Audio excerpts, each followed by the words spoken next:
Hai semuanya, kembali di channel Mike Canvas, and of course with me, Mike, as always. Saya menerima begitu banyak respon positif soal video yang ini nih. Linknya ada di atas sana. Membahas tentang di budget iPad yang saya rekomendasikan sebagai alat tempur buat kamu yang mencari device portable untuk menggambar yang affordable. Yes, saya rekomen loh, karena I'm using it.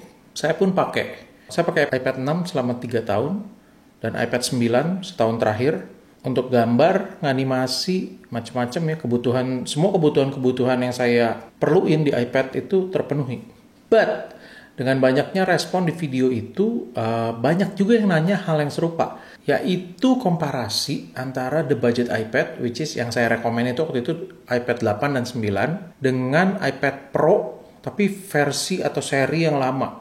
Pertanyaannya banyaknya tuh kayak gini, mending iPad Pro tahun lawas atau iPad 9 bang? Harganya soalnya mirip-mirip tuh. Oke, daripada saya selalu balas ngetik berulang-ulang, maka saya bikin video ini. Ini pendapat saya tentang iPad Pro lama.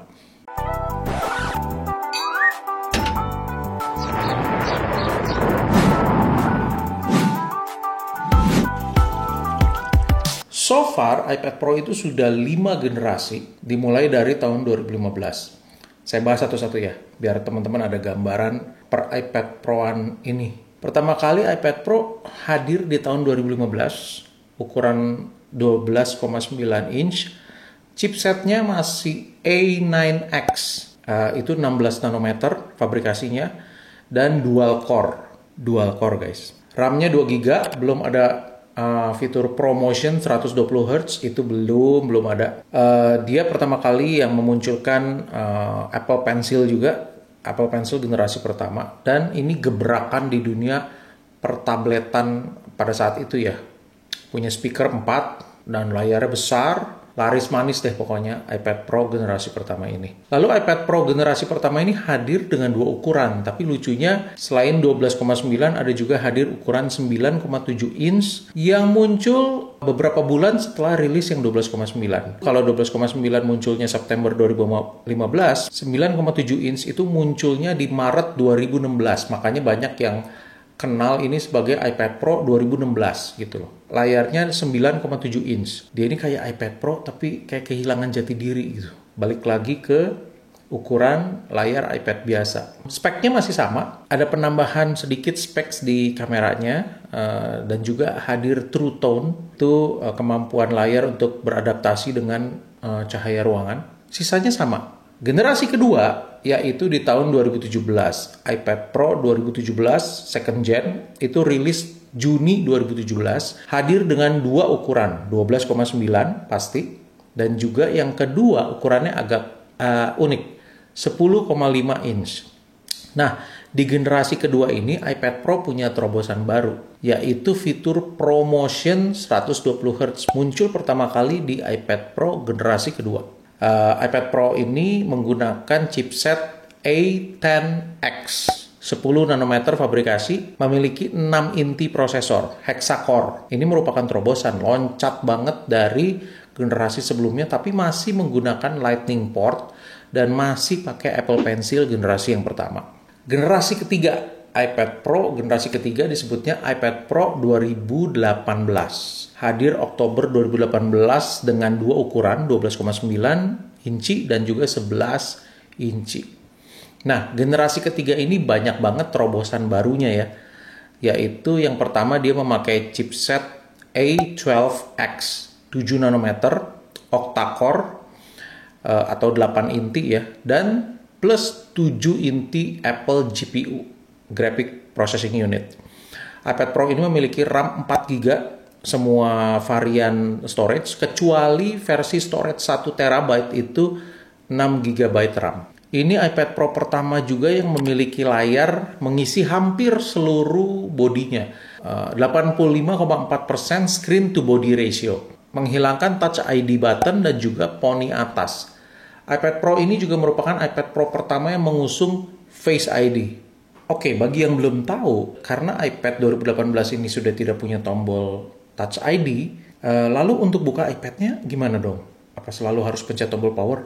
Enggak. Caranya cukup 2 kali tap di layarnya kayak gini guys. Selain itu, iPad Pro 2018 ini juga yang mengganti Lightning port jadi USB Type-C 3.1. Yeah. Jangan lupa, di iPad ini juga Apple Pencil generasi kedua, yaitu yang charge-nya magnetic, itu pertama kali diperkenalkan di iPad Pro 2018 ini. Jadi banyak banget inovasinya ya. Fourth generation itu ada di tahun 2020. Jadi 2019 Apple tidak mengeluarkan iPad Pro. Hadir Maret 2020 dengan chipset A12Z.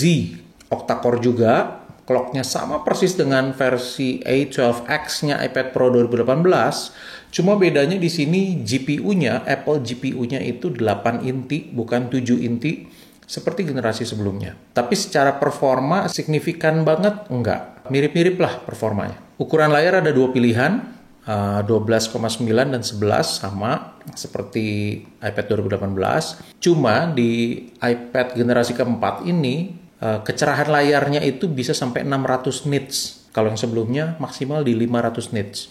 Dan juga kemajuannya di iPad 2020 ini paling pesat itu di modul kameranya.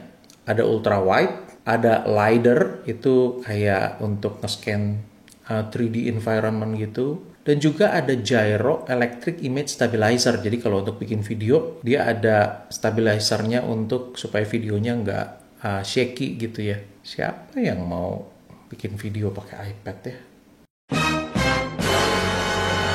Dan juga RAM-nya 6 GB di semua varian storage. Nah, yang terakhir, generasi kelima, yaitu iPad 2021. Karena sampai sekarang, sampai saat saya bikin video ini, Apple belum merilis iPad baru. iPad yang terbaru yang mereka rilis di tahun 2022 itu adalah iPad Air 5. Jadi belum keluarin lagi iPad Pro, belum keluarin lagi iPad yang lain.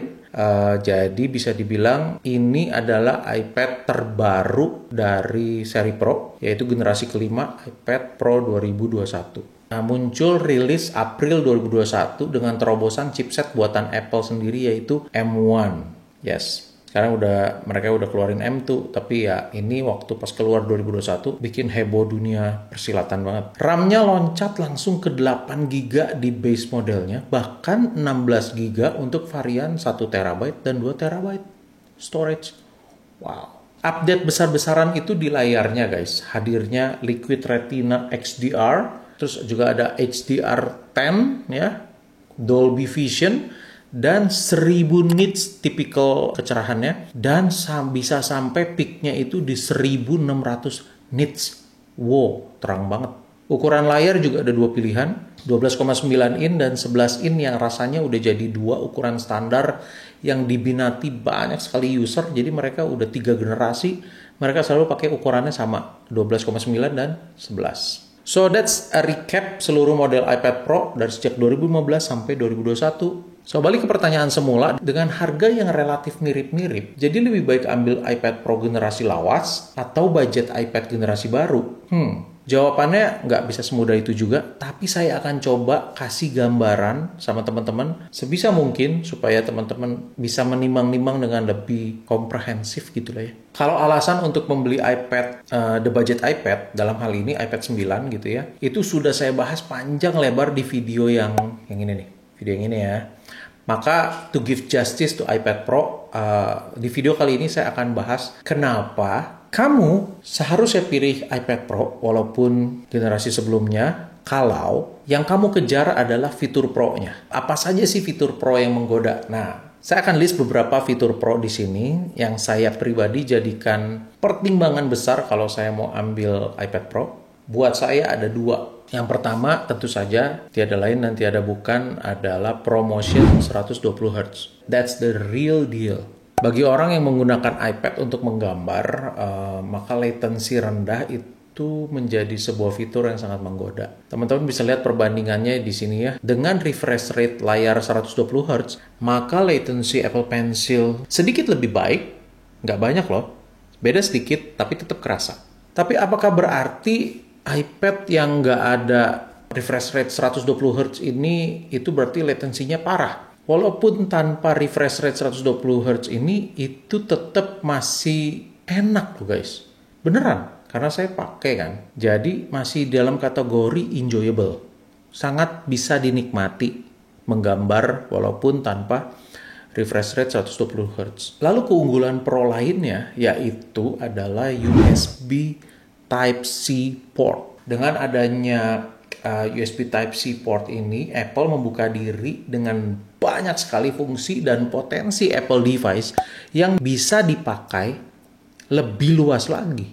Dan menurut saya ini udah langkah yang paling tepat. Please Apple, please jangan hilangkan USB Type-C port dari device Anda. Tapi sekarang USB Type-C port ini sudah tidak eksklusif dimiliki oleh iPad Pro. Sekarang iPad mini 6 sudah Type-C juga. iPad Air 4 dan 5 juga sudah Type-C.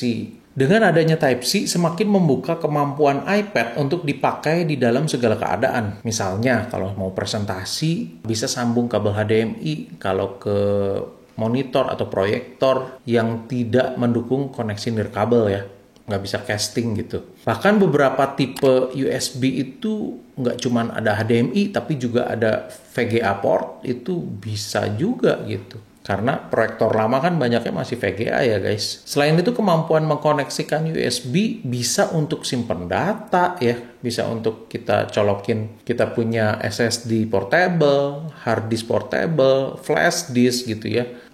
Bisa import foto langsung dari kamera. Sampai memakai peripheral USB macam keyboard, mouse, headphone, card reader, Ethernet. Udah layaknya seperti laptop aja. Jadi keberadaan port Type-C memungkinkan iPad bisa dipakai sebagai quote-unquote pengganti laptop. So buat saya, dua fitur Pro itu yang paling menggoda dan bukan hanya menggoda, paling berguna. Fitur Pro lainnya itu ada laminated display, membuat si layar itu tidak ada parallax effect atau jarak antara pen tip dengan goresan gitu ya. Kalau itu ada ya oke, as a bonus gitu ya, memang jadi kelihatan lebih bagus. Tapi kalau nggak ada, I'm fine with it. Alasannya udah saya sampaikan di video yang lalu. Lalu fitur Pro lainnya adalah 4 speakers. Buat kalian yang nggak tahu, speaker iPad Pro itu bagus banget, kenceng banget, karena dia ada di semua sisi. Ada di sini, ada di sini, ada di sini, dan di sini. Jadi kalau saya pegang begini, dia tetap muncul dari 2 di atas ini. Kalau saya pegangnya terbalik seperti ini pun, dia tetap muncul di sini gitu ya. Jadi dipegang dari berbagai sisi pun dia tetap bisa menghasilkan suara yang stereo. Tapi ini bukan fitur Pro yang saya cari sih sebenarnya. Kalau ada ya udah, tapi kalau enggak ya nggak apa-apa juga gitu. Kalau teman-teman penasaran nih, kita bandingin iPad Pro 2018 dengan iPad 9. Speakernya kayak gini.